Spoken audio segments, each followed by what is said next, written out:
Carousel. Yeah. Carousel. Yeah. Carousel. This the carousel. On or you're off. Either you're on or you're off. Either you're on or you're off. What? Knock 'em out. Carousel. Yeah. Carousel. Yeah. Carousel. This the carousel. On or you're off. Either you're on or you're off. Either you're on or you're off. What? Knock 'em out. Hello, millennials and football fans. It's me, Alex Fleming, and I'm back with another portion of the carousel. But this is going to be a one-on-one chat because I got to get some things off my chest with someone who I actually turn to for football knowledge. And whenever I go to someone for football knowledge, I have to understand that it's a football world and we just live in it. Enter in John Turner. How you doing, sir? I haven't had a bad day in years. Thanks for asking. How are you tonight, Alex? I'm good. Other than being kicked out of a chat group from millennials, I'm actually quite happy. Don't worry, I'm on 30-day Facebook jail. So I heard. So I'm actually giving you a little bit of freedom to say what you want to say. All right, freedom of speech. That's the way this country works, right? I should hope so. Hopefully it doesn't change. Speaking of freedom of speech, I want to talk about your Washington football team, sir. There's a lot of moving pieces and components going on. Talk to me. They've got a lot going on. They had a lot going on in the offseason and not a whole lot going on in the on-season as far as the win column is concerned. Ron Rivera, as I watch him call plays, or as I watch Turner call plays, it's Norv Turner's son, Scott Turner, I think is his name. Yes, and he's got this hybrid Air Coryell system going on right now that he's trying to implement with the team. And as I see them calling plays, I don't see the urgency going into halftime. I don't see the urgency going into it towards the end of the fourth quarter either. They're walking away at halftime in the fourth quarter with all of their timeouts, if not 2 out of 3, which tells me they aren't really trying to win these games. And that's okay. I've become accepting of it. But the funny thing is that they're working in some certain pieces that I can tell they really like a certain few guys, and they're really trying to figure out exactly how to use them appropriately moving forward. So when next year in 2022 rolls along, they really know who some of their core guys are. So I don't mind the approach that they're taking right now. But obviously, we're going to get to the quarterback position. If I'm not, we're going to get to the quarterback position, right? I'll work my way there. But first, Ron Rivera brought a lot of his coaching staff in. Ron Rivera is trying to prepare these guys. Now, Darius Geis, he did that to himself. But Adrian Peterson, a Hall of Famer. Even Ron Rivera said it was difficult cutting a Hall of Famer. How do you cut a Hall of Famer? But he let him go a week before the season started. Brandon Sheriff just came off of IR, who could actually help that offensive line that's been atrocious.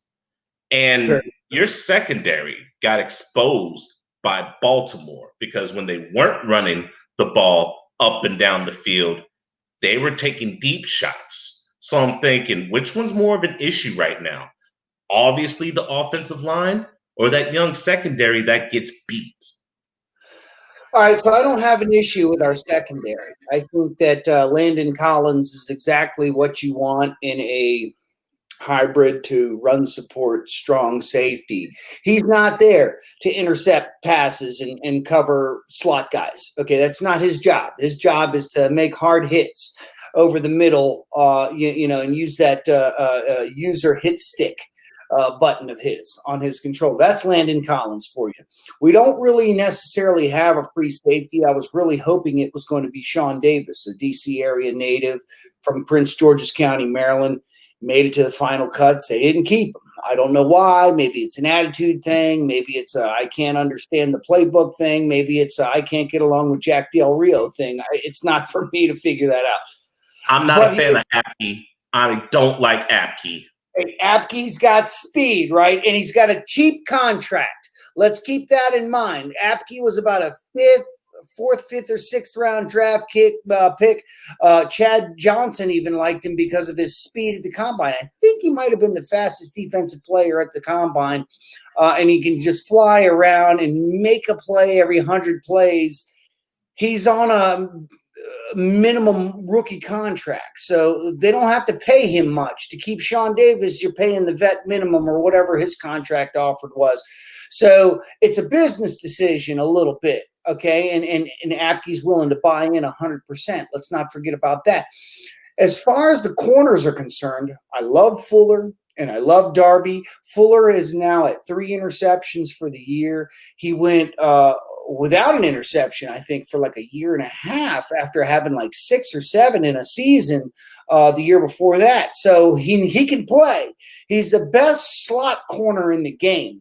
So if your number one is lined up in the slot, he's the best nickel corner in the game, and he can move over into the nickel, he's at an advantage already because he's working in tight quarters, and he's better at covering guys man-to-man in these tight quarter situations, and he's got these long arms, so his zone coverage is actually upgraded than him being out on the islands, be it left or right.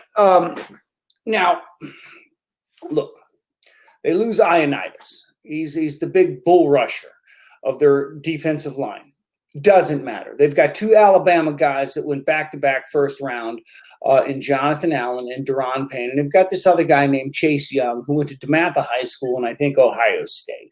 Not that matters. The DeMatha part matters. But they've got a lot of star-studded guys on this. Tim Settle, he's a late-round guy that's been hanging around now for 3 years, and he's tough up the middle on these runs stopping down. He's like a mini-me of who's that big fat boy that used to be the Patriots nose guard for years? He was really good, and then he went down to Houston for his career to die. I can't remember his name right now. Now he's in the horse. I forgot his name because he went to Houston. And now he's in the horse racing industry. He's like one of those types of guys. He's not this, tall skyscraping guy that Dallas would draft. He's like a, 6'2", 400-pound, hole clogger. And I really like him, Tim Settle. And I think he'll stick around. See, these are the type of guys that Ron Rivera is looking for to figure out, have you bought in? Are you worth keeping around? If so, you are a long-term plan for this football team. And, as far as the offense goes, I mean, there's a lot to undress there. And there's a lot of bright spots, believe it or not, even though if you look at the stats, you go, come on, John, bright spots, they're ranked 29th in this, 30th. I disagree with you, John. Mr. Turner, I love the Swiss Army knife Antonio Gibson. They haven't unwrapped Antonio Gandy Golden for some odd reason. I don't need to mention Terry McLaurin. I believe right now he's the 4th best wide receiver that you can have in fantasy, and he produces regardless whoever is against him. I believe last week it was Jalen Ramsey. McLaurin isn't the problem. Gibson, if he can get some offensive line help, isn't the problem. But yet we have some type of, if you will, carousel at the quarterback position. We've got one at the quarterback position. So Dwayne Haskins, first-round draft pick, I don't know, number 13, 15 last year. 15. He was the second-rated, according to Walter Football, he was the second-rated quarterback in the draft. So how stupid are the Redskins? I mean, they took the second-rated quarterback overall from a highly respected website that ranks college football players, and he ended up being the 3rd quarterback taken after Daniel Jones, if I'm not mistaken. The Giants traded up and grabbed him before the Washington football team took Haskins. And we like Haskins. I like Haskins. I mean, my pops coached against him 2 years in a row in high school. Very close games. I got to see him. Mixed bag. He had a star-studded running back at Bullis High School that got an injury, and we don't know his name now, right? But with that said, he's a good football player. I think he would have been better suited going back to Ohio State for his senior year instead of coming out early. But he rode that tidal wave of hype into the draft and said, you know what, I'm going to declare.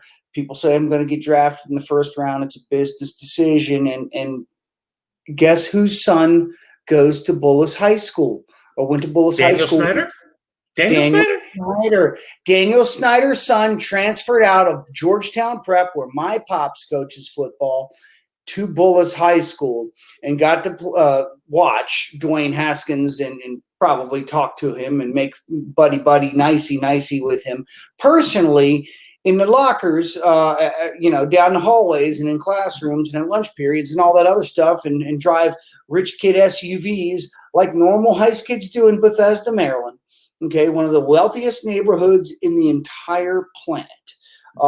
These kids are. So Dwayne Haskins was probably over the Snyder household well before he ever went to Ohio State due to that connection. So there was probably something that made them pick this guy in the first round, and Jay Gruden hated it.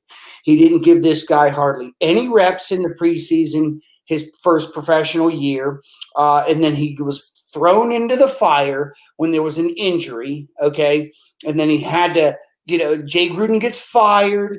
The offensive coordinator steps up, becomes a new play caller, and is actually installing a different offense than Jay Gruden's hybrid West Coast system, okay? And then that guy gets canned. All his staff is gone at the end of the year. In comes Ron Rivera, Scott Turner. Three systems in less than 1.5 years.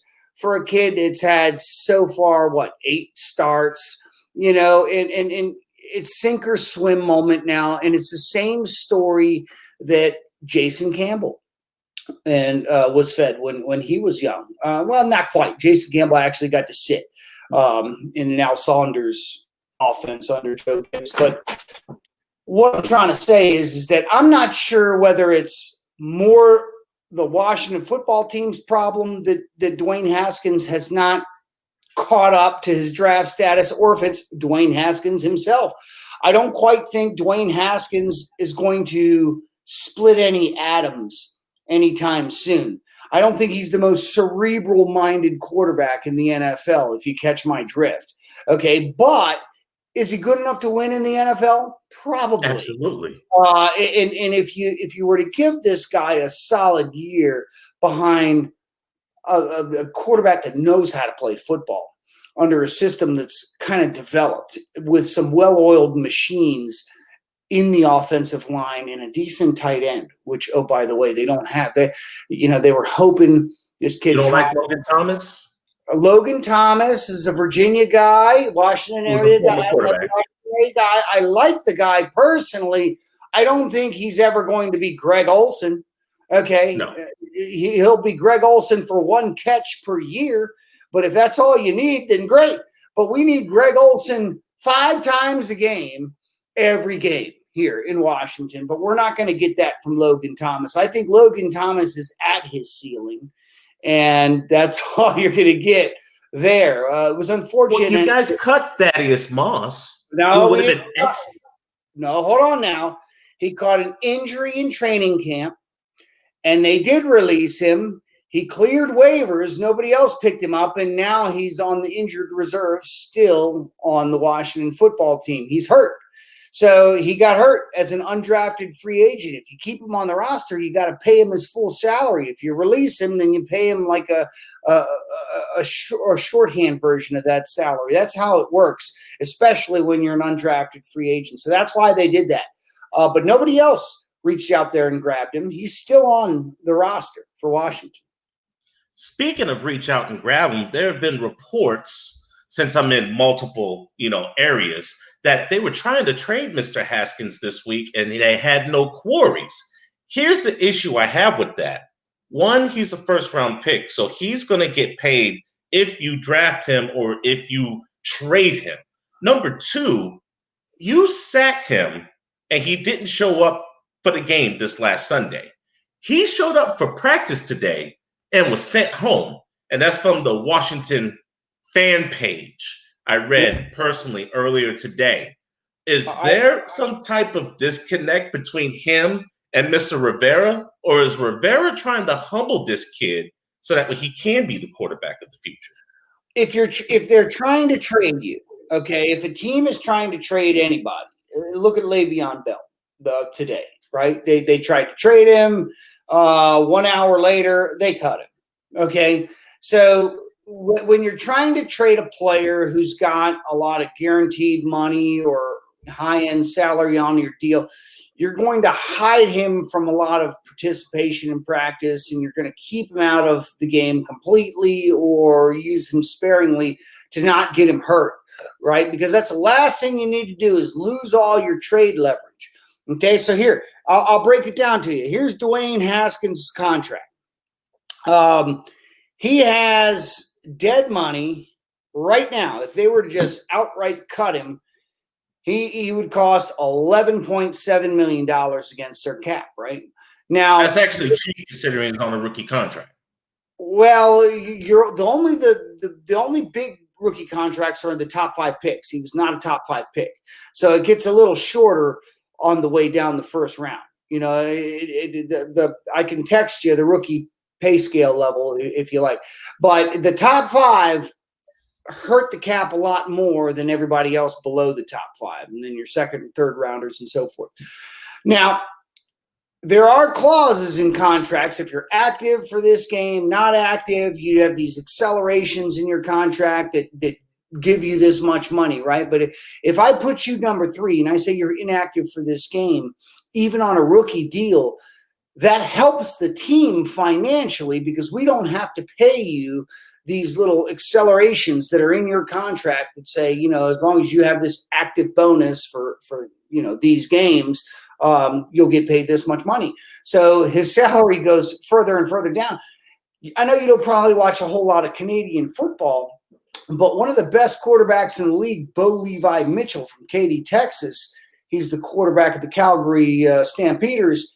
He got a shoulder injury last year, and they kept him on the injury reserve inactive list probably a little bit longer than they should have, but they did it because he was the second highest paid player in the league, and because he was inactive, the team was able to recuperate some of that contract money. So it wasn't really a football decision. It was more or less a business decision. And I think that's what some of this might be. He doesn't have the title by name. Like, they haven't come out and announced it, but Ron Rivera is, in fact, the general manager of this team. They have not hired a new one. They did hire a new team president or vice president, I believe, but they did not hire a new general manager. It's de facto Ron Rivera, and this is a Rivera decision, not a Dan Snyder decision, not this new VP or president of operations decision. They've hired. The president of operations is a figurehead. When I spoke with Mr. Rivera at the Combine, he said some revealing thoughts, and he did say he would give Haskins a fair chance.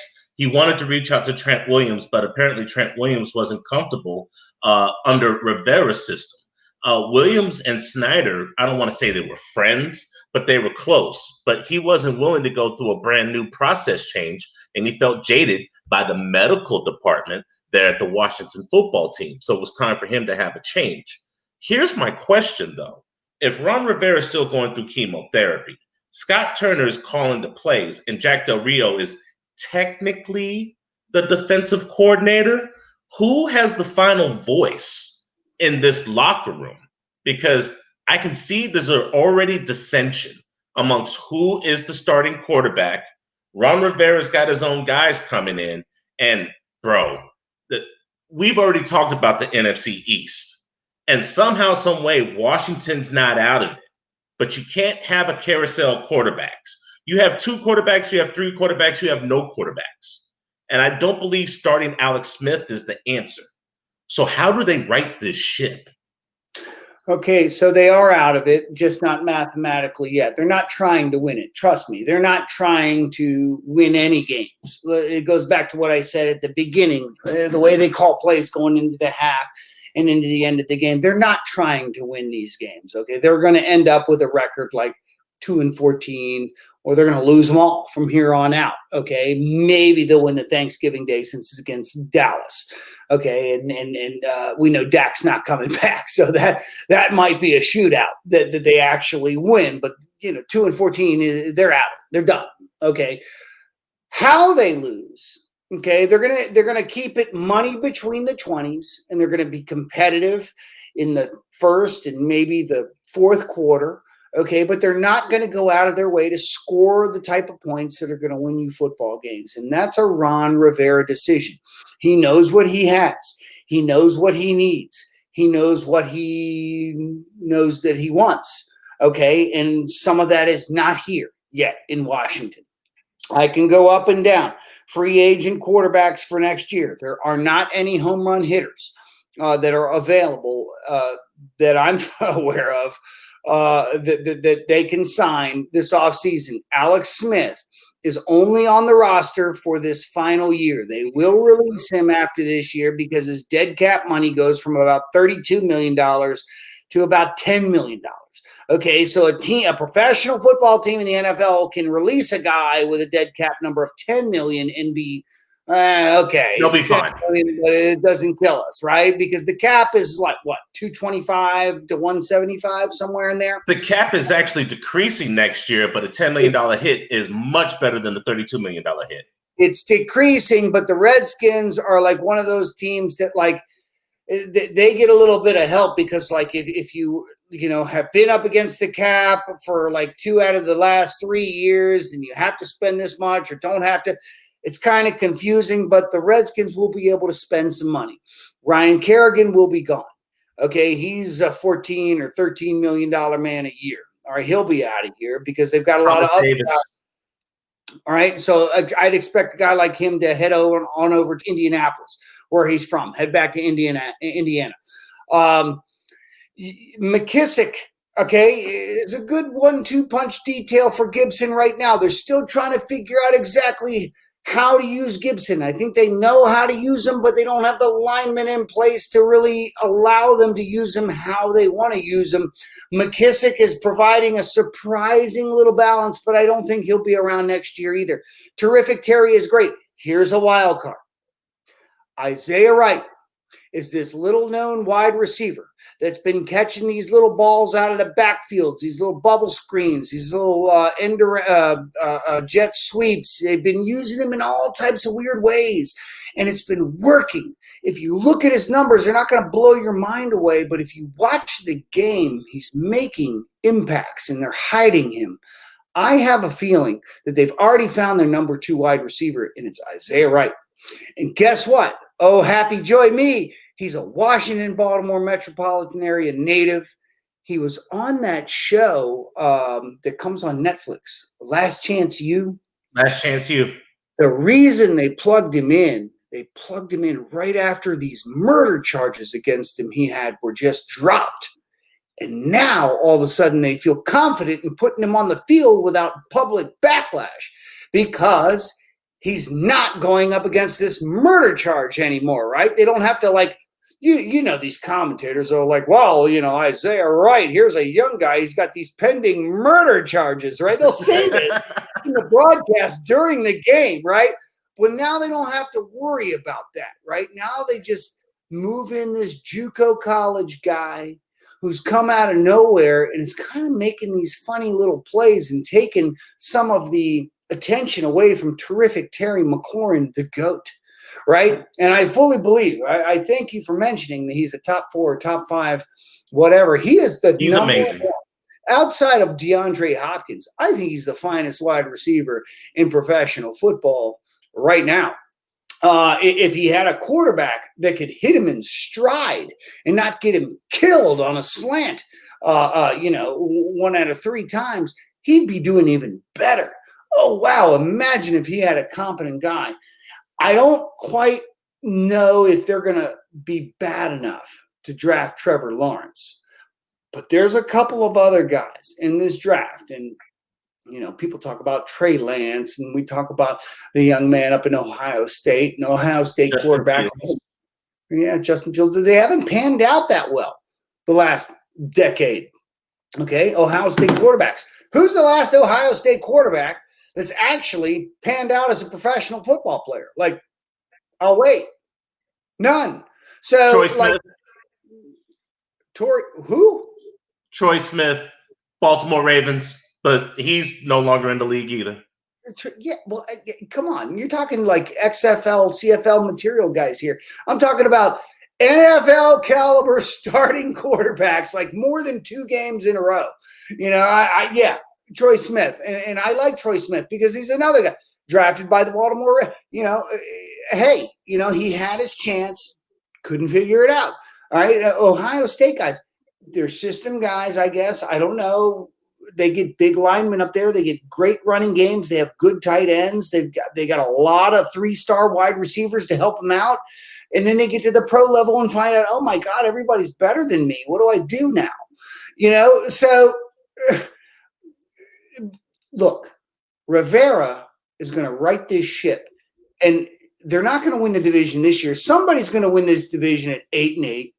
7-9. It'll probably be the Cowboys with Andy Dalton starting. I can't see Philadelphia. Philadelphia looks like really bad. Like, what are they doing? No comment. Don't get me started. No comment. The Giants are just as bad as Washington. Unfortunately for the Giants, they've got a Bill Belichick protege at the helm there, and he's going to try to win, which means they're going to win more games. They're eventually going to knock some teams off. They're going to win more games than Washington. My only fear is that, the Jets don't fire Adam Gase, because here's the deal. If they fire Adam Gase, then that means you get the defensive coordinator, my old pal. Greg Williams. Greg Williams steps in, and he gives no Fs. He's going to try to win every game. Okay, and that's what I think the Jets ownership is afraid of. That's why they won't fire their coach right now, because they know if they promote Greg Williams to the front job, they're going to start winning games. Just like that's what happened in Cleveland. Once they fired their coach and Greg Williams stood in, they actually looked like a competent football team. And then they miss out on the number 1 overall draft pick. Okay, so I think that's why they're staying pat with what they've got. And they're just going to sabotage the team the best they can to ensure their chances of getting Trevor Lawrence, Fabio. But I think if the Redskins just keep doing what they're doing, keep figuring out what they got with Isaiah Wright, keep hitting Gibson in little minute ways, just let Terrific Terry be Terrific Terry. It doesn't matter who's throwing him the ball at this point. He'll have 1,400 yards by the end of the year, close to 100 catches. The defensive line will step up and figure out how to live without Ioannidis. It's okay. These guys are young. They're going to get better, and they're going to learn more of this 4-3 that Jack Del Rio is trying to implement, and he's a great defensive coordinator. The secondary is fine. They don't have a whole lot at linebacker. I wish they'd go out and get Edmonds. Man, if they could figure out how to get that guy Edmonds away from Buffalo, that would put that defense over the top. He is my favorite linebacker in the NFL. I'm thinking you guys should be looking at Miles Jacksonville. I don't believe Jacksonville's done having a fire sale. And Miles Jack is an excellent defender at the Mike or Will position, both that you're lacking in Washington. He's their last first rounder, like, on the team, right? Like, remaining from this past. Well, no, Josh Allen was, if they just got Josh Allen, that's a fresh contract. But yes, Miles Jack is the last first rounder that's of 4 years. Wow, I can't believe they've held on to him that long. It's crazy that he hasn't begged his way or bitched his way out of Jacksonville yet. Everybody else is doing it. What are you doing, Miles? Do you like it there? Wow, do you get spinners on your 92 Ford Taurus or what? That's what they do down there in Jacksonville. They put spinners and 20s on anything. Miles Jack I had high hopes for him coming out. I thought he was going to be the next Lawrence Taylor or whatever could be close to it. But I think that maybe he's found out that he's like under-toughed for the NFL. And there's got to be a certain gimmick role for him to be a complete player, a consistent player. I just don't, just kind of like who's that Alabama safety that came out and they also drafted, they moved him to middle linebacker, got him over to the Rams, and I think now he's on the Panthers. Mark Barron. He's like Mark Barron, like a guy that's kind of like between positions and undersized for this, oversized for that, and just kind of haven't figured out what exactly he's going to be great at this level. And, that might be the case for him. I think the Redskins are going to be looking for size. Okay, they like big guys at whatever position we're talking about, whether it's corners or safeties or linemen or linebackers. They're going to be looking for, an inch bigger than you are, 10 pounds heavier.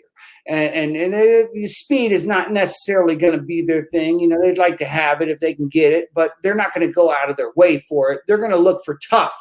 They're going to look for, hard-nosed, blue-collar stuff on the defensive side of the ball. And I kind of think that's what they're going to be looking for on the offensive line if they can scrounge it together.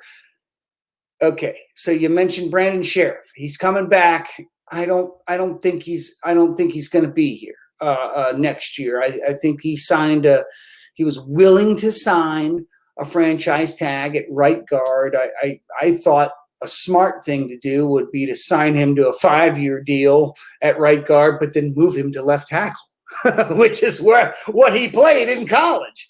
I thought that would have been a good business decision. Even if he wasn't a great left tackle, he would have been the best left tackle they had and cheaper than your average starting left tackle at that. And then they could work on right guard later on or move somebody else over. They drafted a couple of young guys with speed, if I may add, that they could have moved to right guard had they made a move like that. But hell, maybe he's incapable of playing the position. I don't know. I'm not a coach on that staff. So, who am I to say what they should do or shouldn't do? But you're right.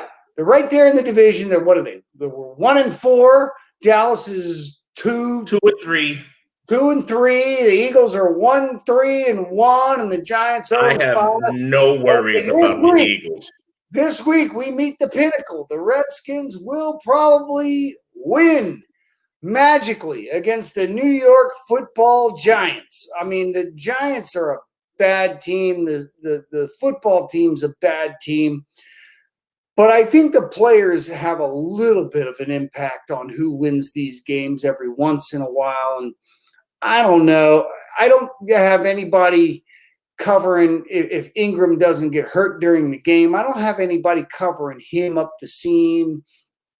They got no running game. They got no line. So the defensive line for Washington should have a field day. They should sack Jones quite a few times. I'm a fan of Darius Slayton. He's becoming a problem. I love Slayton. I wish they would have kept that other guy that they released and Washington picked up before he caught a charge, and then they released him. But Quentin Dunbar. No, that's a guy that we released that they picked up. That's a different charge guy. There's a lot of charges in 2020, but here I think they've got a lot of big bodies on their offensive explosive side of the ball in New York, and they could give Washington a few fits, but I think not having Saquon Barkley and entered Freeman or whoever else they got back there to help run the ball. Ray Gallman and Dion Lewis. Yeah, no, Lewis was done 3 years ago when he hurt his knee again, and they just don't have enough ass, in their offense. I think that it's going to be a low-scoring game. But I think, going back to what I've been saying, Washington isn't going out of their way to win these games. It could be a situation where New York marches down the field on the final drive of the game and punches one in, or Washington could very well, this could be their one and only great-looking win of the year. I mean, they could win this thing 27-6, okay, or they could lose it 20-23. It could go either way. I think that if we're looking into the crystal ball future, it looks like between these two teams, Washington has a slightly brighter future as far as where certain pieces are on their team and what's needed moving forward and who's in charge and so on and so forth. But the two teams that are battling. You inspired me, and we've known each other for almost 2 years now. And you said whenever I get a thought, feed into it. And I'm thinking Daniel Jones leads the league when it comes to fumbles. And I love the defensive pressure of the Washington football team. And I think between Payne, Allen, and a healthy Young, there's going to be a lot of sacks and there's going to be a lot of fumbles. An inconsistent run game is going to hurt New York, and I believe Washington should win this game. It's the capital defense. That's what it is. It's who they are. It's what they do. If they're firing on all cylinders, they can probably shut down 9 out of every 10 teams in the league. I mean, we saw this week 1. I had high praises and high hopes for Philadelphia this year. I kind of pretty much thought they were going to be either first or second at the end of the year in the NFC East. But week 1 came out and they made Carson Wentz confused. They made him scared. They made him second guess his motives.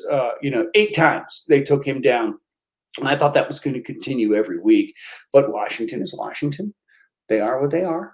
Okay, you're a bad to mediocre at best football team right now, creeping to come up. But you've got a defense. You've got some young guys. And that's the thing.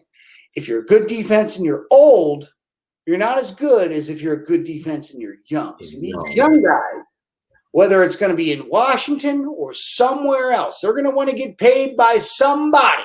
So they're going to want to sack some quarterbacks right now. And what better chance they have against a Saquon-less New York Giants, Daniel Jones-led football team in New York.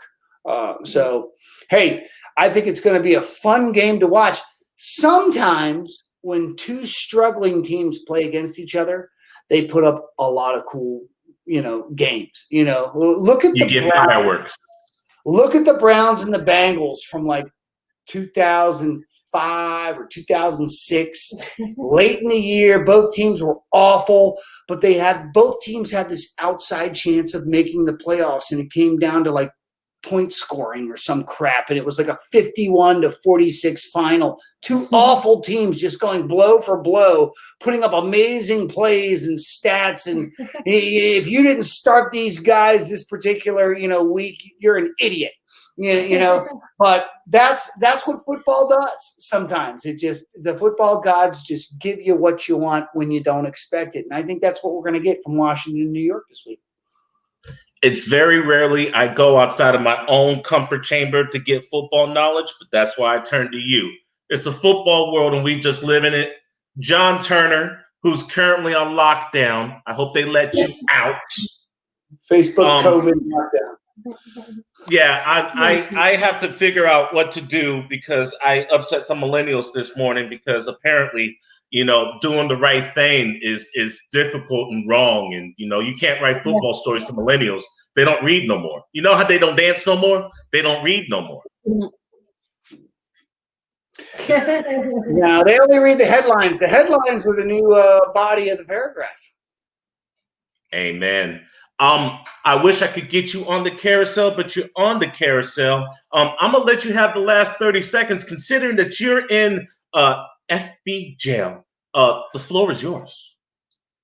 So I think that we're going to see a little bit of improvement this week from Kyle Allen, the quarterback of the Washington football team. Another week of starter snaps in practice and no COVID positives for the Washington football team. I think that's going to allow him to show a lot of improvement from last week to this week. So I don't expect to see Alex Smith in the game at all, barring an injury of Allen. So I think that they have a very good chance of blowing out the New York Football Giants as a result of him diving deep into the playbook for week 6.